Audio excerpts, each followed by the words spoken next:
And I wrote down some points that she made.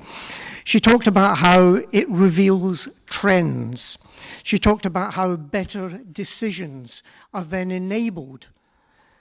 It was also high on Don Taylor's poll of what's hot and what's not in learning and development. I think it was number 3 in his top list of what's hot and what's not. All very interesting when she then followed that up with, you don't have to be an expert in predictive or data or learning analytics, which led nicely onto her kind of bombshell comment, the age of the expert is over. So Trish, what are we doing here? Well, thanks for that, Neil. I really appreciate that. So thanks for passing that torch along. It wasn't enough that I got kind of called out in the keynote this morning, and now look at the room. So I actually presented on this topic at this conference last year, and it was 1/3 of the size of the population that we have in here today. So welcome. There's a reason why the reception is happening immediately after this session. You with me? It's mostly for me. It's not for you guys as much. But so what I'd like to do is I actually, to be honest, went back to my hotel room, and I think all the facilitators in the room maybe can identify with this, and I made some changes to my slide deck today to make sure that there was some more alignment with that bridge between some of the discussions that were happening earlier today and the things that I think that we really need in order to move forward. This is a space that I've been in now for quite a number of years, and I wanted to actually make sure that when you leave here today, you not only have some foundation and feel like you have some basics for those of you who need it moving forward, but you also have an understanding of what's new and what's next, so you even have a competitive edge. That be all right? Is that okay? Are you okay with that? So what I want to do is I'd really like to level set on, again, some of the basics, just to make sure that we've all got a common understanding about some language in the room, just give everybody a fair chance to start to wrap our heads around this. And then after I get through some of the foundational elements, I'm going to flip the classroom. So I have a challenge for all of you to do. It's going to be a table challenge. You're going to work in teams at your tables, because I think it's really important at this point, especially at this point in the day, to be able to start getting your hands dirty with some of this stuff, instead of just listening to me give you a whole bunch of content at the top of the stage. Is that okay? Are you up for a challenge? How many people here are ready for a late afternoon challenge? Woohoo! Woo! All right. This is why I love working with my peers and learning. All right. So that being said, I want to take us all the way back. Again, I want to start from the beginning just to make sure that we've got kind of a level playing field here. And to do that, I'm going to need a little help from all of you in the room as well. Now, I'm going to give you an activity to do in just a moment here, and I'm giving you a fair warning. I'm going to ask you to stand up. And I know this is not going to be tough for this crowd. I'm actually going to ask you to interact with some other people in the room. So in a moment, I'm going to ask you to stand up. So if you've got stuff that you're juggling, coffee that you're trying to handle along with, trying to tweet on whatever device or take notes on whatever device, fair warning that that's coming. The second thing is, I want to go ahead and give us a little bit of control in the room, because in order to be able to get attention back up here again for us to do a debrief after giving you an activity like this to do, I need some kind of a mechanism in order to do that. So I'm actually going to call on the assistance of one of my mentors and one of my business partners, Bob Pike. How many people here have ever seen Bob present before? Bob Pike? Wow, it's a whole new generation. Okay, all right. So here's one of the facilitation mechanisms that Bob uses with large crowds like this in order to be able to bring everybody back together again for a group debrief. So first of all, I'd like you all to stand up, please. And here's the mechanism that Bob uses, often in ballrooms of over 1,000 people. And basically what he'll say is, during an activity, in order to bring everybody back together again, when you hear the sound of my voice, for those of you who know Bob, do what? When you hear the sound of my voice, clap 1 time. When you hear the sound of my voice, clap 2 times. Can we practice? You ready?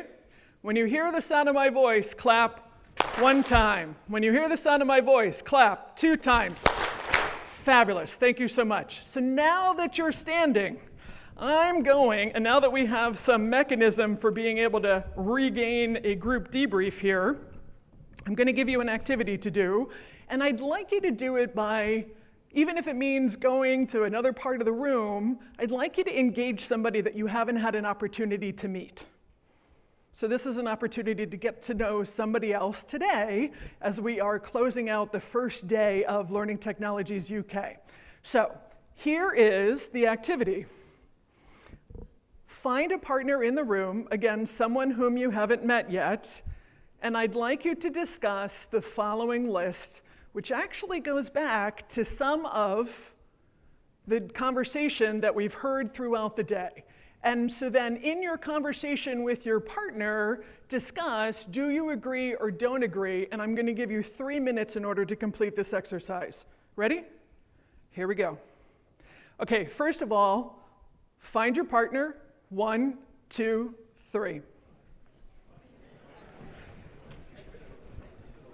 So we've had a lot of tough conversations lately, and the conversations seem to be getting tougher. And so I would submit to you that as much as analytics and learning analytics is really a technical discipline, and we're going to get into the basics of it in just a moment, what I would submit to you is that learning analytics is a tool, and that's all it is a tool, that we can use in order to address these things in the list of 6, yeah? And that at the end of the day, for many of us in this room who have always aspired for 2 things, to be able to compel positive people impact and to be able to feel like we are contributing in a measurable way to business results and organizational outcomes, that learning analytics is one of the tools that we can use in order to do that. So, in order to talk about learning analytics, as Marcia was saying this morning, what on earth is learning analytics? Let's start with some foundational concepts there. And in order to have that conversation about what learning analytics is, let's just even go back to even more basic than that. What is analytics? So analytics is actually 2 parts. And we have a tendency of thinking about it being one part, which is the data science component, right? It's the math. And a lot of people in this room didn't get into this field of practice because they liked math, right? I know myself included, there's a story that I'll share with you at the Fox later on tonight. But analytics is actually 2 parts. It's one part data science, and it's another part decision science. And so in this particular case, so one of the things that, again, Marcia said was, you know, the age of the expert is over. I want to make sure that in addressing some of those elements today of that comment, what does that mean about becoming an expert in analytics? What does that mean about being able to apply this particular tool to our practice? Well, the first thing that I want to do is to say that becoming an expert in data science is not required in order to be successful in learning analytics or in any type of data analytics at all. You need to have a working understanding of it. For those of you who have an orientation for it, you can certainly go deep and get very technical in that particular space, but it's not required. And I would suggest that perhaps for many of us in the room, that the thing that might be attractive is the decision science portion of this equation. Because the decision science is all about how do we, number one, craft the questions that we use the math in order to figure out? And number two, once the analytical algorithm, the math, comes back with output, how do we actually take that forward, turn it into insights about our organization and our people? How do we use that as insights into our learning solutions? And then how do we bring that forward as recommendations and then actually work in our organizations to take action? And those are things that we're usually very good at. And that's where we have a lot of comfort. So as we're shifting our role, and as all of these things are in flux, I think this is one of the places that we can actually play, is on especially the decision science side. So that being said, I want to take it just one little step further because I'd really like for you to be able to see how some of these pieces go together. And I'm just really curious, how many people in the room have heard of behavior economics before? Okay. How many people in the room have heard of nudge theory? A lot of nudge theory. So nudge theory is behavior economics. And behavior economics is actually one of the forefathers, if you will, is a professor from Chicago, where I live, from the University of Chicago, Richard Thaler. And Richard Thaler actually won the Nobel Prize in 2017 for his work in economics using behavior economics. So what does that have to do with analytics, and what does that have to do with learning analytics? This is essentially how it breaks down. Behavior economics is the next step forward from analytics. So if analytics is a combination of both data science and decision science, then behavior economics is that plus behavior science. And so nudge theory, for which Thaler and his peers won the Nobel Prize, is all about how it is that we nudge humans into action. Kind of sounds a lot like what we do, right? So these are new tools that are being used in order to make behavior change and helping not only ourselves make better decisions about our solutions and helping our business leaders make better decisions about our function and our solutions, but also about helping our people make better decisions too. So for purposes of today, just to keep it really, really basic, I just wanted you to be able to see how these things go together, and then we'll spend the rest of the time today focused on that first part, really getting into the analytics side of the fence, on the data science and on the decision science, so you can see how those pieces work. I just wanted you to kind of see that flow, okay?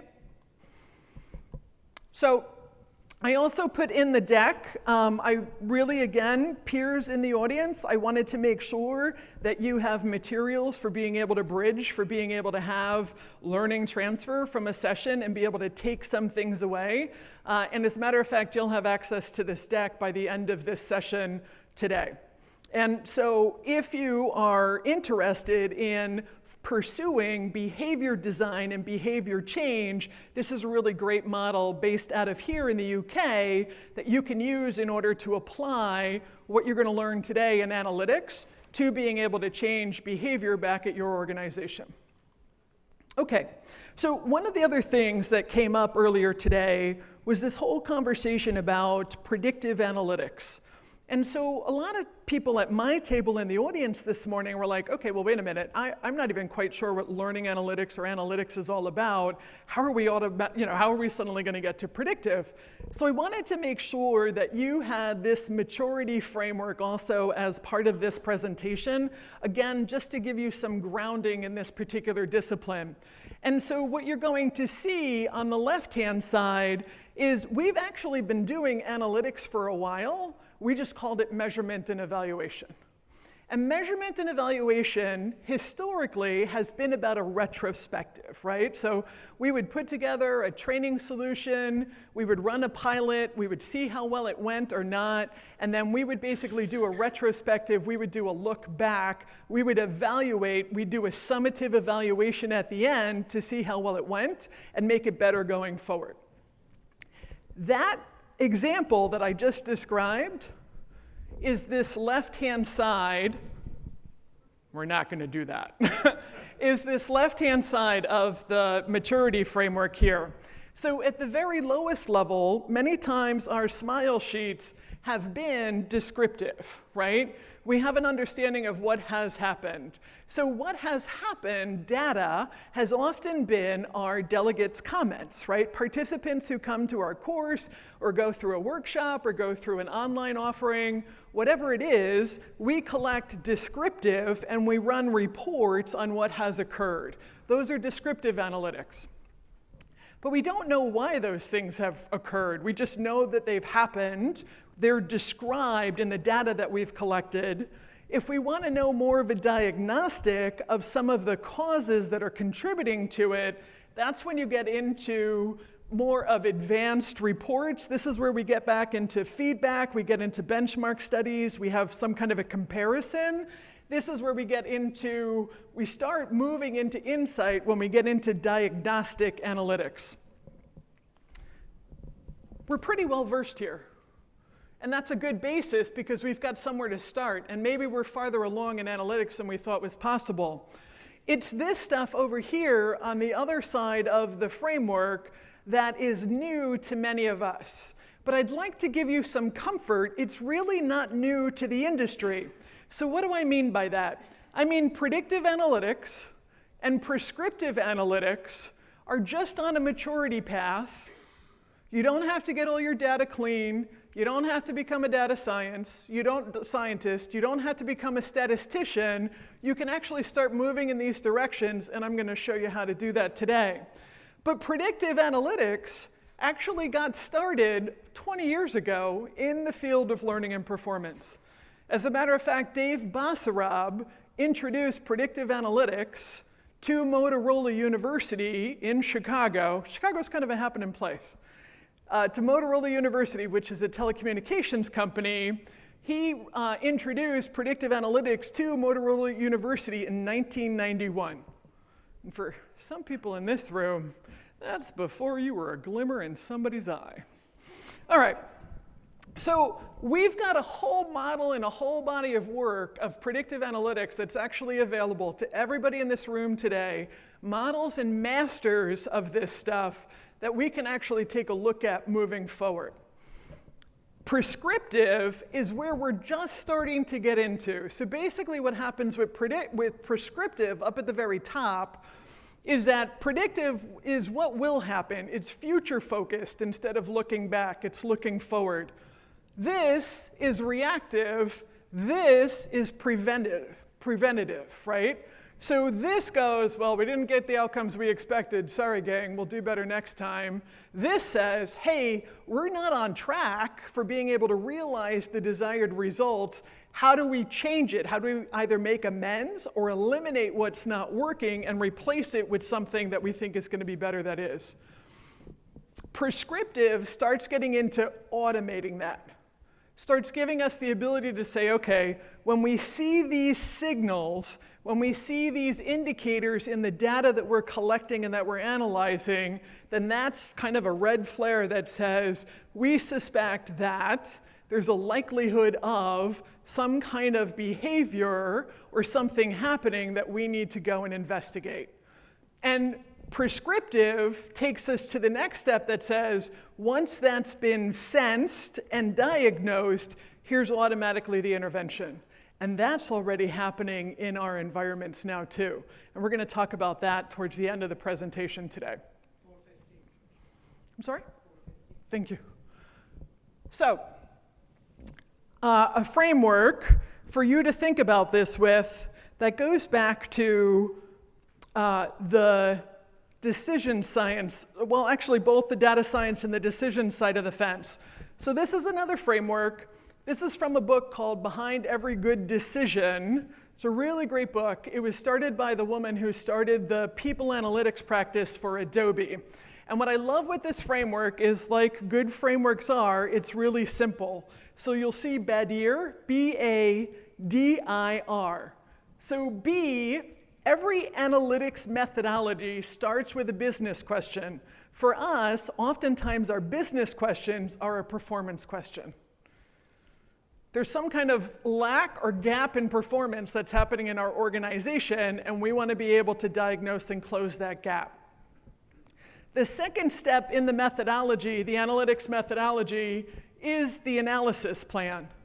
Now, we might discover that we personally and individually are very good at working with the business to articulate the questions, but maybe we're not so good or find that we don't necessarily have motivation or passion for figuring out the analytical models that we're going to need to use in order to answer the question. And that's where we can partner with somebody else who's really good at doing that. So that's where we start bringing in data scientists. And we can now bring in data scientists internal to our organizations or external to our organizations, depending on the industry that you're in and the sensitivity of the data. and the skill or expertise that you need. As a matter of fact, one of my favorite tips for audiences like this is that if you don't already have an internal analytics department that's doing analytics in another part of your organization, one of the best places that you can find some help are academic institutions, because they need real business data to help the people that they're educating in this space.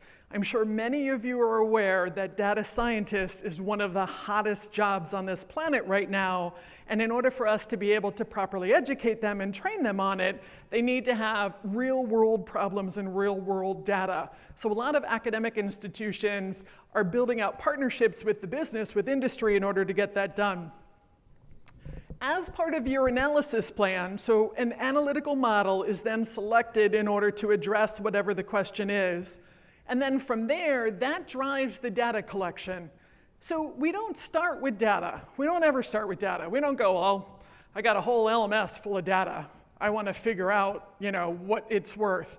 That's not how it works. We need to start actually with good questions, and then again, figure out the analytical approach, again with help, oftentimes with help, and then figure out the appropriate data sources. And here's a sneak peek into parts of the presentation. It's not always data from systems that we control. We can look at data and use and leverage data that's from other parts of our organizations, data that's created every day just through the course of work. There's also data external to our organizations that we can leverage. But picking a data source, or data sources as the case may be, depends on the question and depends on the analytical approach.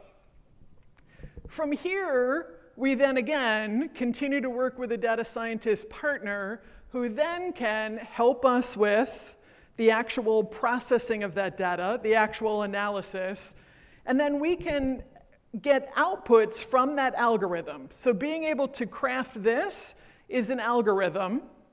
Coming up with the output, the algorithmic output, gives us insights that we can then take action on.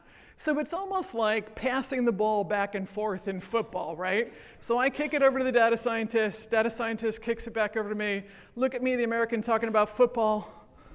All right. No love for that? Come on, guys. And then the recommendations, right? The recommendations. And this 20% of any analytics project is the actual math. 20%. 80% is getting the question well articulated and doing something with the output. If you're not doing anything with the output, if you're not taking any action with the output, then it's analysis, not analytics. Analytics is all about taking action to make better. Helpful?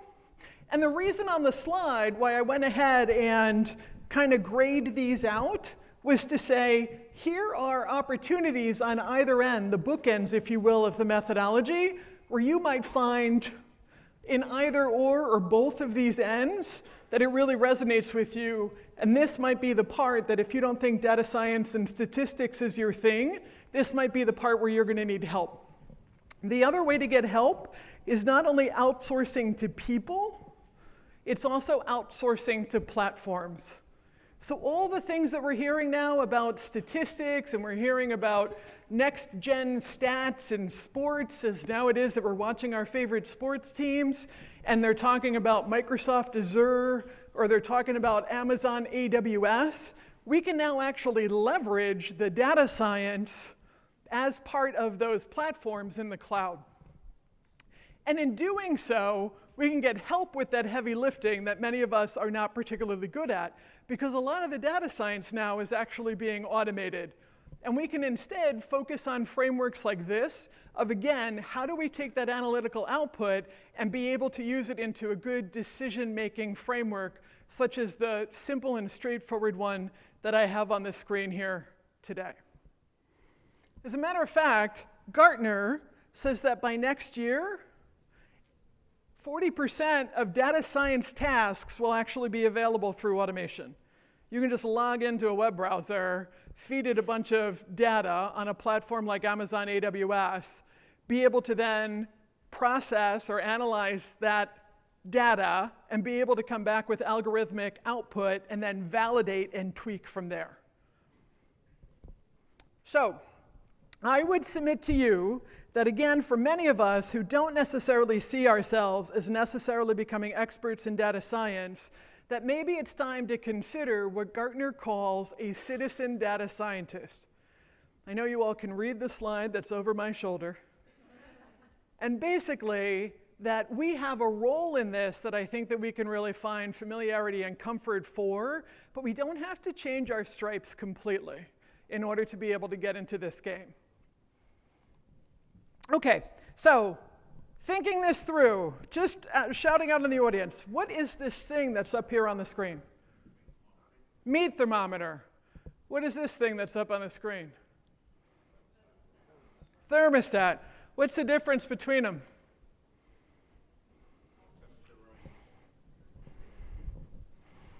One reads, one regulates.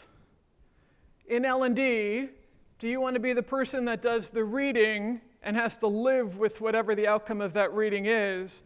Or do you want to be the person that can actually do the assessment and based on that reading make changes and be the thermostat that then drives towards a different outcome? And we have a choice at this point in time. This is old measurement and evaluation. This is formative, ongoing assessment and feedback loops based on analytics going forward. And it gets even cooler than the old Honeywell. Do you know what it took me in order to find a Honeywell thermostat with Celsius on it? Look, I can't even say it because we have Fahrenheit in the United States, right? And please, the metric system. Oh my good grief. So how do they work? So even the thermostat works on basically what's called ambient data. And ambient data is being able to take a sample of data from the surrounding environment. So basically what it's doing is it's checking the temperature and it's making a comparison. Is the current room temperature, does it match or not whatever the set temperature should be? And if it doesn't, it does something about it. It either turns the furnace on or it turns the furnace off. That's ambient data. And we have ambient data in all sorts of places. We have ambient music, we have ambient sound, when it is that we're trying to be on a webinar and the kids are home, or the animals are playing in the background, we have ambient noise. It's all of that thing that's happening in the surrounding environment. But we have ambient data all around us in every environment that we're in. And that actually gives us now a broader perspective and scope of data that we can go ahead and use in our analytics, in our algorithms to answer business or performance questions. So we also have some more help. Has anybody seen one of these before, by show of hands? Anybody recognize what this is? This is Nest, is the name of the brand, and it's a smart thermostat. And basically what it does, it actually learns your behaviors and the behaviors of the other humans in your household, and it figures out what your energy usage for heating and cooling should be based on when people are home, when it is that you like to turn the heat up or down when you sleep, when it is that you're not around. And it learns that. It learns that because it's not just like the thermostats that many of us grew up with, where it senses ambient data. It's actually using not only ambient data, but it's a new kind of device that uses ambient intelligence. It's using analytics. It's using analytics, the device, the ambient data, hyperconnectivity, so it's attached to the Wi-Fi, it's attached to the internet connectivity in your home, and it's using artificial intelligence in order to process that data at or real time. So it's actually sensing, again, when people are home. It's not just taking one data point, the temperature of the room. It's taking multiple data points, and then it's basically coming up with insights about your behaviors from there. That's ambient intelligence. That's giving us smart homes. We have not only smart homes, we also have smart spaces. Anybody here use Waze? So Waze is an app on our phone that not only gives us GPS and gives us navigation and tells us where construction is, it's also constantly capturing ambient data from other drivers on the same route that we're on. That also has ambient intelligence. You can see the little cars here. For those of you that don't know Waze, it's those little icons where the arrows are. And it's basically, so this is a snapshot that I took of this area just yesterday to be able to see like all of the different, it gives you an awful lot of insights into making your journey different, right? It's not just getting from A to B, it's how do I get to A to B efficiently and with the least amount of aggravation by avoiding construction, avoiding accidents, all of those types of things. So we have smart homes, we have smart spaces, and now we have dumb workplaces. So how do we make our workplaces smart? And how do we make our learning interventions smarter than what it is that they traditionally have been? Here's a quote from Burson. It's all about fast feedback, and not only fast feedback to us, but how is it that we can use not only the power of the discipline of analytics in order to be able to sample ambient data, including some of our own data, mix it with other data in order to be able to provide feedback about our learning solutions, provide feedback to our delegates and our participants, and feedback to our business leaders in a relevant and timely fashion over and over again, ongoing, so that we can drive towards outcomes instead of just taking a reading and looking back and living with whatever those results are. So here's how we do it. We have 3 environments. We have the training environment, we have the physical environment, we have the cyber environment. These are 3 environments from which we can actually sample ambient data. And then use that data in combination, in isolation or in combination in our analytics, in our analytical algorithms to make better decisions. And we can use it in order to ensure that we have linkages towards positive people impact and business results. As an example, in the training environment, again, we've had predictive analytics in the training environment since 1991. We just haven't done it. And what's happened now is things have gotten a lot easier. We have access to more tools that help us capture the data, store the data, process the data, analyze the data, do a readout of the data, visualize the data, provide insights and recommendations of the data. So briefly, this is some work that I did several years ago for one of the water utilities here in the UK. And it was getting ready for not only deregulation of water utility in the UK, but also they were experiencing a spike in stress-related sickness absence. And so they were trying to develop personal resilience within the organization, and what they needed to know was, in developing people's resilience over time, was it working? And I often say, you can't get any softer of a skill than resilience, except for the work that I've done on happiness in Dubai. That's pretty soft. People say you can't measure soft skills. You can't figure out if you're on track or not, making short-term progress towards a long-term goal, like are people measurably more resilient? You actually can. So in this particular case, here's a methodology for how it is that you figure out who mostly will or won't actually transfer what they just learned in a learning event back on the job, regardless if it's a core skill or soft skill, or if it's more of a technical skill. And this is the work of a colleague of mine that we worked on together. This is Ken Phillips, also out of the US. And this is called the Predictive Learning Analytics, or PLA. We've used that for resilience. Another example is we've used it for a large financial investment firm that has actually associated it with ADCAR. Anybody here familiar with ADCAR as a framework for change management? To be able to predict whether or not the change is actually taking place or not. And if it's not, some insights into what to do about it. So those are some things that we can do with data from the training environment. There are some things that we can do from the physical environment. I like to play with trains. There's a lot of things with Internet of Things devices. There are these widgets and sensors that are now showing up in our physical environments. I worked on a project where they actually switched from routine maintenance to condition-based maintenance based on sensors placed on the freight rail cars that actually inform the mechanics as the trains are coming through on specifically what to do. It actually automatically creates their work plans for them and then actually rates their performance against what work they've done while it is that they had access to that train. So things like sensors and other IoT or Internet of Things devices that are coming into our manufacturing firms, that are coming into our physical environments, are other sources of data that we may be able to use. The last one to give you an example about is cyber environments. And the reason why I really wanted to bring up cyber environments is cyber has to do with any time that we're using technology and that there's data that we're generating as part of the technology that we're using. And I love this statement. I'm going to give you a moment here to read it. This is from the Microsoft CEO from back in 2014 when it is that he started.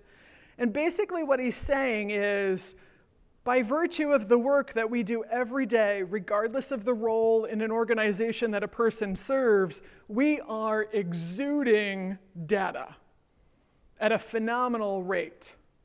And that data is available, again, within ethical practice, within legal practice, within regulatory requirements, is available to us to use in analytical models in order to be able to answer business or performance questions. Some other sources of data, these chatbots. I'd like you to think about these learning interventions that you're learning about this week at Learning Technologies as not just a way for us to be able to deliver content and interventions, but a way to get feedback back. How can we use these technologies in order to be able to collect data that gives us insights into what's happening not only in our training environments, not only in our physical environments, but what's happening in our cyber or software environments as well? How do we get some insights into what's happening with our people so that we can help cause positive impact and drive towards desired results in the flow of work? We can use these types of modalities like chatbots, like virtual reality and augmented reality. By using these things, we're actually generating data that we can use in order to figure out how it's going back on the job. Social learning, the last piece. We have discussion boards that are going on all over the place. You can get to predictive analytics, actually based on qualitative data, that you can leverage off of communication platforms like Slack, like Microsoft Teams, and like Yammer. Predictive analytics that'll tell you who your influencers are in your organizations, what training materials they're missing. It's being able to take volumes of data. There are academic institutions that are using predictive analytics in order to be able to process all of the student comments for a course. And we're talking about 10,000 comments in a semester. How can you process that qualitative data in a meaningful way that gives you insights in order how to make something better? How to improve on an experience, improve on a learning solution, improve on materials, and actually even get down to predicting how to help specific individuals advance.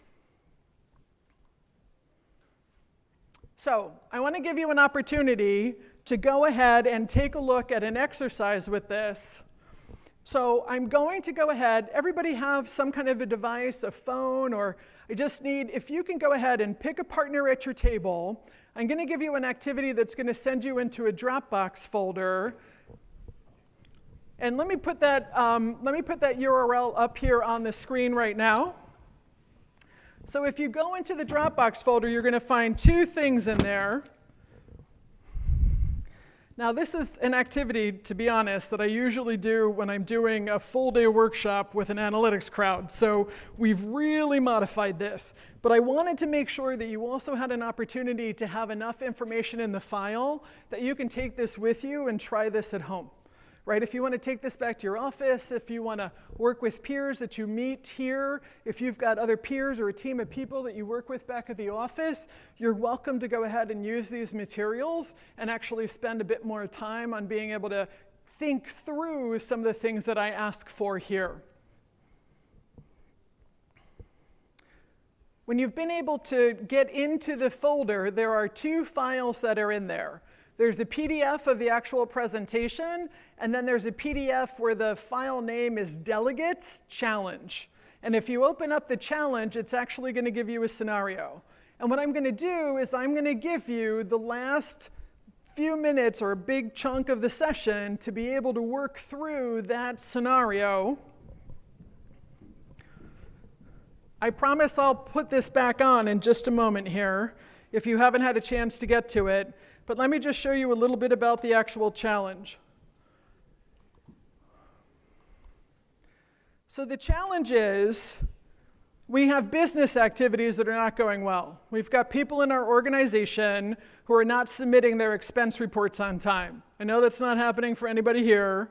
I know no one here, I know everyone here is going to go home from this event and submit their reimbursement forms on time, right? Doesn't apply to us, but just pretend. So in this case, we've got people that are not submitting on time, and that's causing a bunch of problems. It's causing a problem for the organization, it's causing a problem for their respective business units, and it's causing a problem for them personally. There are repercussions of not being able to get this information in on time. So what?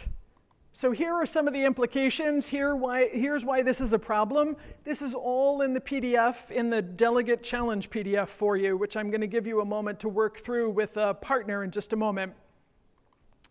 So who is involved? We have two different personas, if you will. So this is an example of design thinking. It's thinking through much more than just a typical audience analysis that we would do in L&D. It's actually thinking about the context that people are working in at the time that some kind of a performance challenge is happening.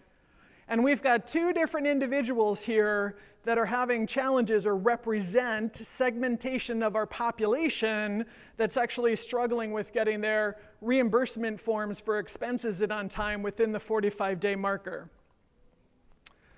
So I've put in the process. What does the process look like? They're not following it. How do we get them to change their behavior and follow it? And how might we use analytics in order to be able to help us determine, is it a training problem? Is it not a training problem? Is some other performance intervention needed? Is it a combination thereof?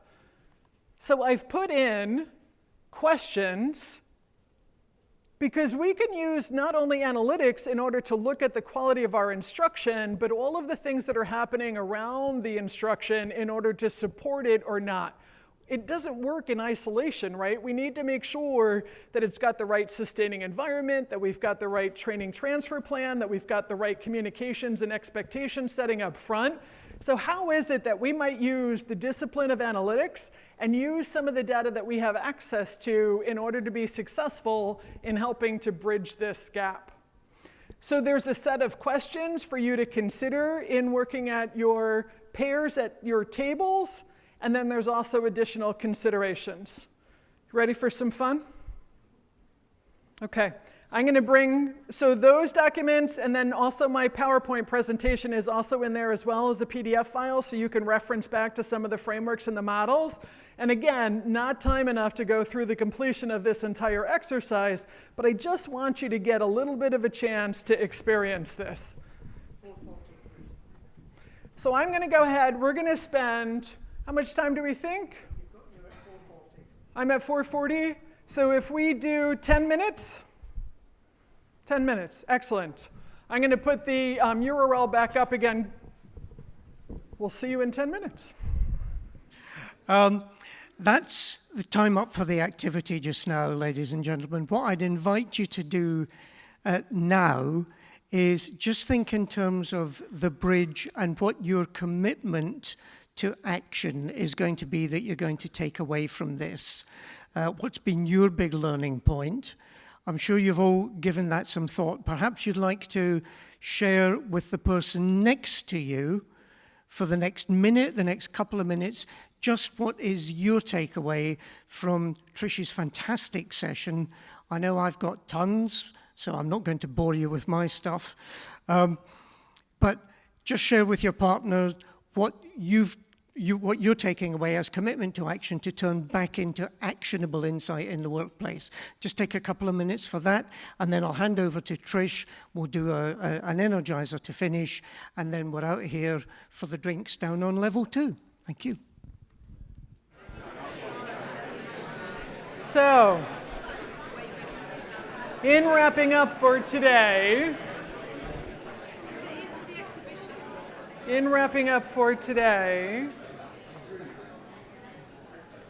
three things and an energizer, and it's off to the pub we go. Ready?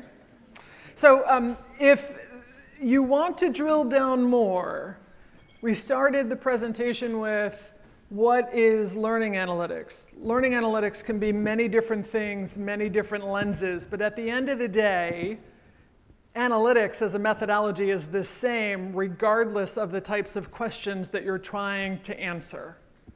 The data sources change, the focus changes, the insights, the recommendations that come back, and the practical applications and actions that are taken change, but the methodologies are the same.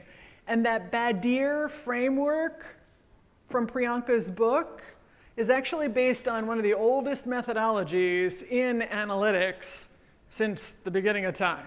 And again, across all sorts of disciplines. So we may be learning how to leverage analytics in our own practices, but there are lots of really good models that are out there, and we're keeping excellent company. And some of us, I think, sometimes feel like we're behind, and I would submit to you that we're right on time. So as you're thinking about how it is that you might use this, you have opportunities tomorrow at other sessions to go ahead and go even further. So Lori Niles Hoffman and colleagues is actually running a panel tomorrow that gets even more into digital signals specific to data that you would pull from a training environment. But please do remember, we have not only access to training environments now, but we have access to physical environments in the workplace and cyber environments in the workplace that can give us really integrated and comprehensive and holistic views of what's happening with our people and how it is that we can best serve them. And so I would say to you today, here's Marcia's slide. The first thing is have the right mindset in all of this. Be curious and be brave. The second thing is make sure you've got the right toolkit. It's just a set of tools like any other tools that we've become accustomed and familiar to using. There's no secret sauce to any of this, and actually when you start getting into it, there's a routine and a process to it that I think you'll find some comfort in after you've had an opportunity to spend some more time actually leveraging it. And the third thing for today is to have the right skill set. And I'm proud to stand on the stage today and to let you know that myself and peers, many of whom are here, actually led the working teams in putting together the refresh of the Learning and Performance Institute's capability map. And I was the person that led the analytics capabilities area and the technology capabilities area. Again, along with other colleagues who are represented here at this conference. This is a tool that's available for free. It's part of our give back to the global learning community to make sure that all of us together, we can figure these things out so all boats rise.